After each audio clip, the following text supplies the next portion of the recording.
One is human or cognitive complex adaptive systems, and the second is the work we're doing on micro-observation or dispositional mapping, and I'm going to reference projects there in Africa and Libya. So it's going to be a mixture of theory and practice, right? So that will be the route. And some of this in 20 minutes means I'm going to go very quickly. So I'm going to flag something up, and if people want to know more, that's fine, right? I should also say my original degree is physics and philosophy. So I was taught to despise sociology from two completely different disciplines, and I'm still trying to shake off that inheritance, right? So what we're now talking about is what's called theory-informed practice. One of the arguments here is under conditions of extreme uncertainty, you can't use empirical approaches to actually determine an approach for the future. You simply use Jim March in organizational science. You're dealing with the problems of samples of one or less. So inductive approaches are unlikely to be successful. One of the things we modelled our work on is constructor theory in physics. If you don't know that, it's the first non-reductionist approach to physics. So it says what is possible within the realms of natural law, and then within that realm, what's the lowest energy cost of replication that's likely to happen. Now that actually has quite significance because it gives you a way of operating under conditions of extreme uncertainty. And kind of like there. So the first fundamental thing, and I'll do more on this later, somebody mentioned Heimat this morning, which is a German word. The Welsh equivalent, which is different, is Cynefin. Heimat is this sense of being reconciled to the past. Cynefin is a sense of being at a point in a flow of time which is never changing, but we can only ever be partially aware. The key difference between Cynefin and Heimat is that Cynefin assumes the past, the present and the future are only ever partially knowable, but you have to live with that. Yeah, and that's therefore the model I created is called Cynefin in recognition of that specific fact. Yeah. We're arguing here that human complex adaptive systems are radically different from those you find in nature. I'm unpopular at Santa Fe when I say you have to realize that human beings aren't ants. Because the trouble is the only way their models will work if you assume that human beings are ants, right? The reality is we have intelligence, we have identity, and we have intentionality. And there's a whole body of stuff around language, which means you can't assume that a model that works for insects or for chemical reactions or even from herd behavior in mammals will apply to human beings, because human beings have a greater degree of reflexivity about the way they actually manage their systems. Within that, of course, language is key. Some of this is actually quite interesting. The epigenetics are now starting to identify that symbolic evolution in humans, which is vertical and horizontal, happens faster and is actually driving changes in DNA rather than the other way around. So effectively, from a biological point of view, well, Chomsky was disproved from a linguistic point of view 20 years ago, but he's now been fundamentally reversed from a biological point of view. Yeah, language drives DNA change, not the other way around. Yeah, that actually has major significance, by the way. If you allow, for example, unemployment to stabilize in a community beyond two generations, you've got an epigenetic effect, which means you're dealing with a biological problem, not a sociological problem. Yeah, and that has major significance for the way we're operating at the moment. Yeah. So language is key on that. Aesthetics is part of that. I'll come back to this later, but cave painting comes before language in human evolution. And that's hugely significant because unlike Cretacean or ape languages, our language doesn't name things, it represents abstract concepts. And that actually is one of the big issues why big data is strictly limited in what it can do. And that's an important point to make. It deals with a very limited aspect of human capability because what can be written down is about 5% of what we know on a good day. Yeah, and it's a concrete manifestation of a much more abstract concept in terms of the way things work. Yeah? And I'll give you some practical examples on that in a minute, where we've done controlled tests against computer and expert interpretation of narrative, against originator interpretation of narrative, and they're radically different. In fact, they often get it badly wrong in terms of the way things work. Cognitive science is key. We call this approach cognitive complexity. With that, we've also got the biological end of anthropology, and several people have mentioned this, but the anthropology of time is of growing significance in terms of people's perception, so we're building on that. For those of you who don't know Delander's work on assemblage theory, Delander's created the first realist account of assemblage theory, and that's really important. Because if assemblages have reality, then they create downwards causation. And that appears to map what are called strange attractors in complexity theory. So if you allow a social construct to gain independence from its constructors, then dislodging it or changing it is fundamentally difficult. And it can't be done by creating an alternative attractor. It's got to be done by disrupting that current attractor. Hence my preference for dystopias over utopias. Because dystopias are more effective change agents than utopias, in terms of the way human beings have evolved. It also means, incidentally, from both a biological and physical point of view, we want to destroy social atomism. Whether it's neoliberal, if we take the political aspect, or it's this crazy faux Buddhism's focus on mindfulness from the like of Sharmaga and Sengi. All of these are kind of like lotus eaters. It's a way of withdrawing from the real world, based on some idealized state about how things should be. And again, all the evidence now says, if you look at post-Cartesian concepts of consciousness, consciousness is not co-located with the brain, it's a distributed function of the body and its interactions with other bodies. So to quote Gerardo, meaning exists in the networks between things, not in the things themselves. And again, that's actually really, really important, because it means managing connectivity is more important than changing people. So if you're talking about theories of change, interactions matter more than people and matter more than things. And again, that's coming from a pure natural science basis. That also leads us into a key aspect of our work, which is you can't forecast the future. We've done a huge amount of work on scenario planning. Scenario planning in companies nowadays makes you more at risk of threat than less at risk of threat, because the scenario limits what you see to what you can imagine in the future, and you can't imagine the unimaginable. And one of the key things we work on, and I'll show you an example of this later, is what is called anticipatory triggers, which is triggering human beings to a heightened state of alert when they need to look at things on the basis that something may be changing. Because actually then we're highly adaptive, and then we can both exploit the potential of that change, or we can prevent it if it's damaging. Trying to plan for the future is dangerous, and that means we kind of like go from forecasting to backcasting to what I recently termed sidecasting. It becomes more important to cast around in the present to see what the potentiality is than to actually try and forecast the future or come backwards from an ideal future state. Certainly under conditions of change. And of course within that, any mechanism for control, any mechanism for intervention has to be fractal in its nature. Sorry, you'll see a nice picture of fractals, but I've jumped on that. You have to have the same instruction at the top as you have at the bottom. So effectively you have to be using similar systems in vertical fractal relationships in real time. You can't afford a linear relationship between scenario, action plan, instantiation, conviction. You've actually got to move into a much more dynamic and fragmented approach. So to move on to one of the theories, this is complexity theory. Again, I'm going to go through it fairly quickly. One of the metaphors for complexity theory, again from Gerardo, who's, if you haven't read Dynamics in Action, is one of the best books on complexity. She actually makes this metaphor that a complex adaptive system is like bramble bushes in a thicket. It's not an engineering diagram. You know there are separate plants there. If you try and pull them apart, everything goes wrong. It produces wonderful fruit. But God help you if you try and wade through it. You're going to get hurt. So thinking about this continuous entanglement of partly understood things is a key underlying concept of human complex systems. So take that one as a metaphor. So the first and the most difficult thing for people to get from a Northern European and American background is actually much easier for African, Asian, Southern European, is the concept that complex adaptive systems aren't causal, they're dispositional. It's interesting if you look at Southern Catholicism, Hinduism, Taoism, Confucianism, they haven't abandoned the concept of some things just are. That's a key aspect of those religions, and actually complexity is backing that up. Some things just are, the next time they might be completely different. The trouble is, if you look at Northern European, USA, mainly Protestant thinking, it actually grows from the Enlightenment, and it actually gets seduced by linear material cause. So it sees a causal root in everything, and therefore assumes there are levers you can pull to create a definable, repeatable phase in the future. Yeah? So dispositionality, not causality, is one of the key aspects.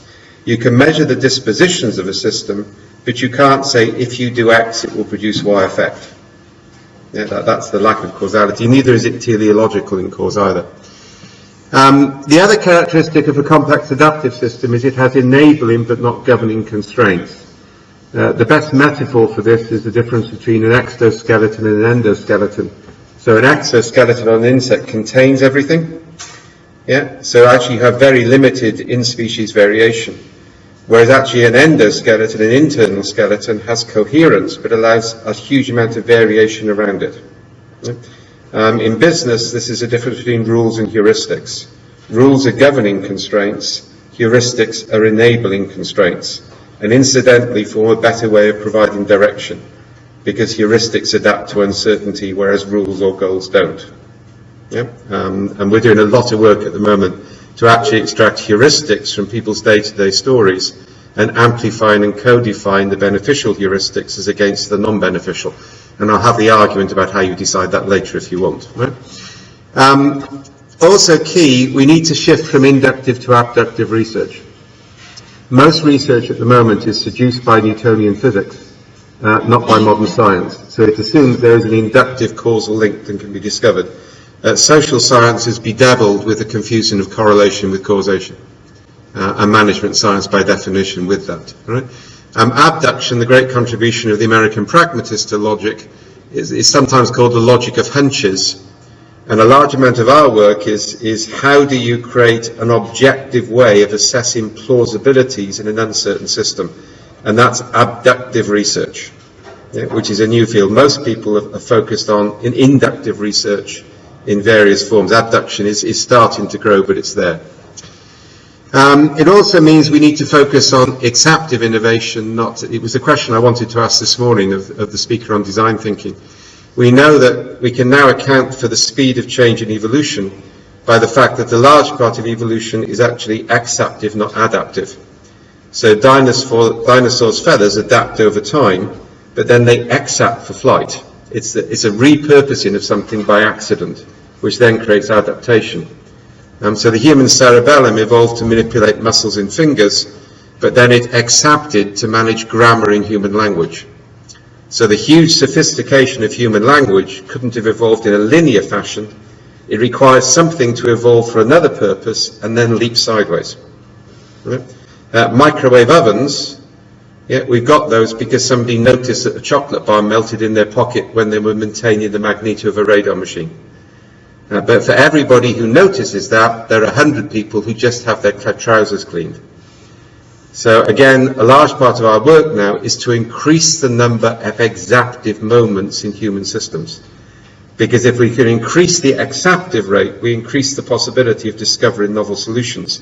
We will not do it with linear directed adaptive solutions, we just ain't got the time anymore. Yeah, and that's a really important aspect of this. Within that, we get this basic concept, and this links with that people don't know what they want and we don't know what we can give them. And the trouble is, at the moment, the minute you try and get them to define it, or you start to suggest solutions, yeah, you start to impose solutions which actually may or may not be appropriate. Yeah? And the final point on this, and I can spend a lot more time on this if you want later, is that scaling in a complex adaptive system is not imitation or copying. Yeah, the disaster on microlending was to copy an emergent process from Bangladesh into Africa where it failed. Yeah, we're doing work with UNDP on this. To scale a complex adaptive system, you have to decompose, mutate, and co-evolve. Yeah, complex adaptive systems scale in very different ways from non-complex systems. And the trouble is we keep trying to find cases and replicate those cases. Yeah. And then the dispositional point. So I thought I'd show you a dispositional map. This is from an actual live project which is measuring attitudes. This is actually work on safety, but it's a good illustration. The left is civilian manufacturing, the right is military manufacturing. The vertical dimension is rule compliance, the horizontal dimension is job completion. Yeah? Now, this is based on hundreds and thousands of fragmented micro-observations by engineers on a day-to-day basis. interpreted into what are called high abstraction metadata, which I will explain in a minute. So I've got to show you a result before you understand why. Yeah? So this is thousands of observations from multiple human agents in real time as part of their day-to-day work without them being particularly aware that we're looking to monitor a particular activity.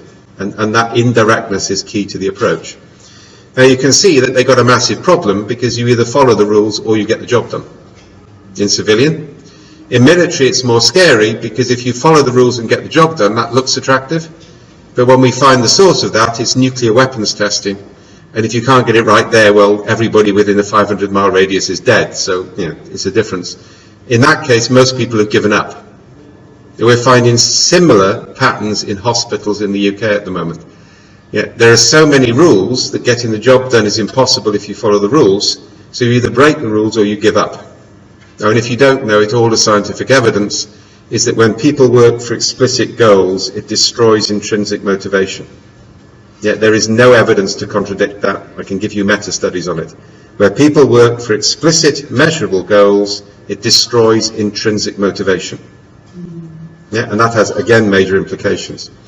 So what we're going to try and do is to move a dispositional state. Now, the reality here is what we'd like to do is to get to the top right-hand box. But that's too far. That's the idealistic utopian solution.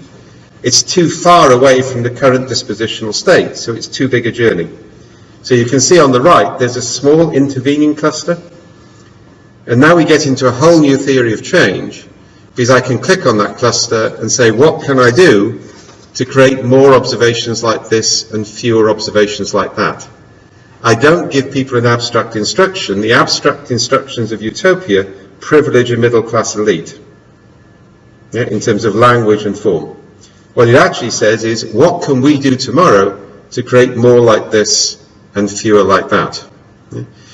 Now, one of the reasons this links in, and this is an experiment which has been replicated many times, get very scared if you're going in for radiology, by the way, because all the experiments are done on radiologists.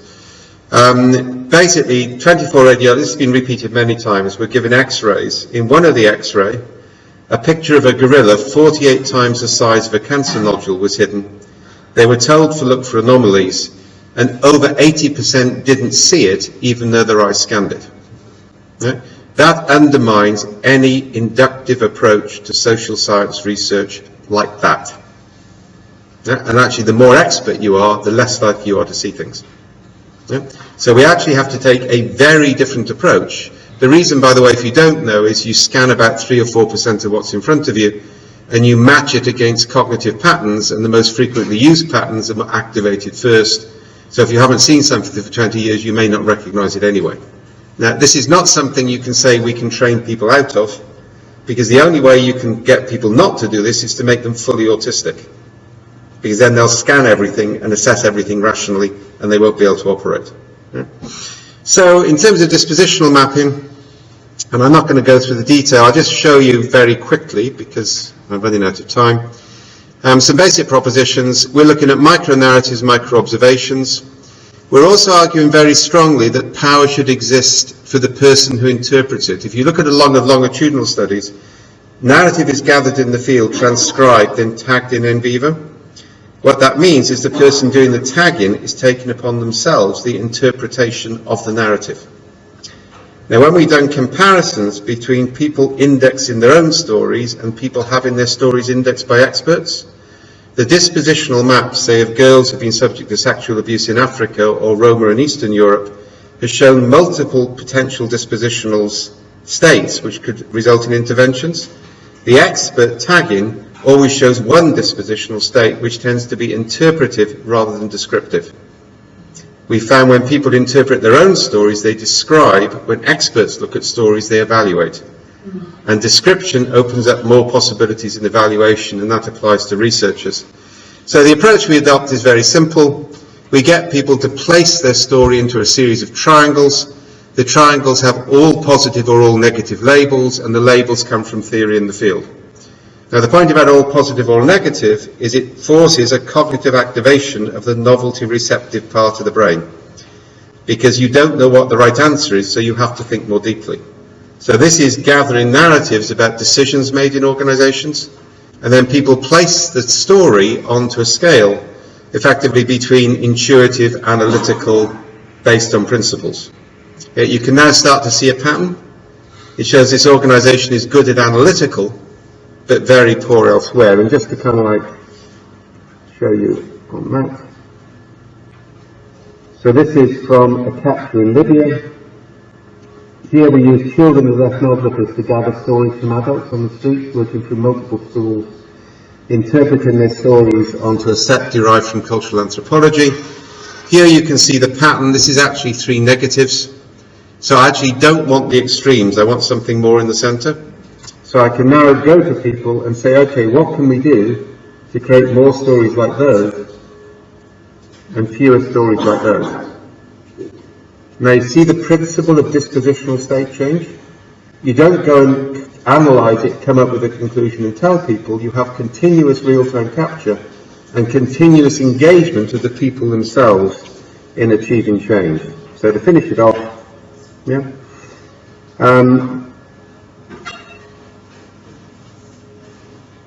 Remember I showed you that one? Okay, that's a view at the company level. Yeah.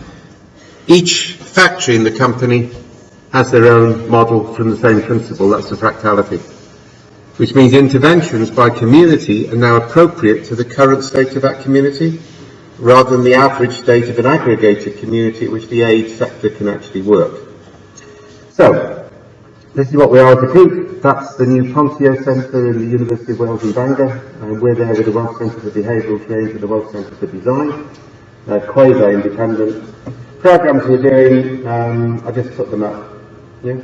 But what we're really starting to do is to build new models of governance based on mass participation. And I'll leave you with one quote from Mary Gell-Mann, which makes the point. The only valid model of a human system is the system itself. Yeah, you can't model it. So our flagship project, which we've already run in Libya, in Egypt, in Colombia, in Mexico, and we're now looking for funding for from the World Bank, and we're getting there, is to have every child between the age of 14 and 18 in every school in the world act as a citizen journalist into their community every month to gather narrative. Yeah? Now we've proved that on 3 continents, yeah? And we're getting subsidiary projects at the moment. The goal is to create a counter to social computing, where the people who can write the algorithms are starting to dominate social computing, but also to provide effectively a way in which the system can map itself so that dispositional states available for intervention become visible. And this is the new approach to nudge economics. Current nudge economics is what I call yank economics, which is not a reference to the White House recently adopting it. Right? It says, what's government policy? How do we pull people towards it? Yeah, what we're working on is what's the current dispositional state of street narrative. When it's ready, what small effort will nudge it in the right direction? Yeah. Not only that, what small effort locally will nudge it rather than top-down intervention. Yeah. So effectively, the future is managed by mapping the present, not by trying to define the future state.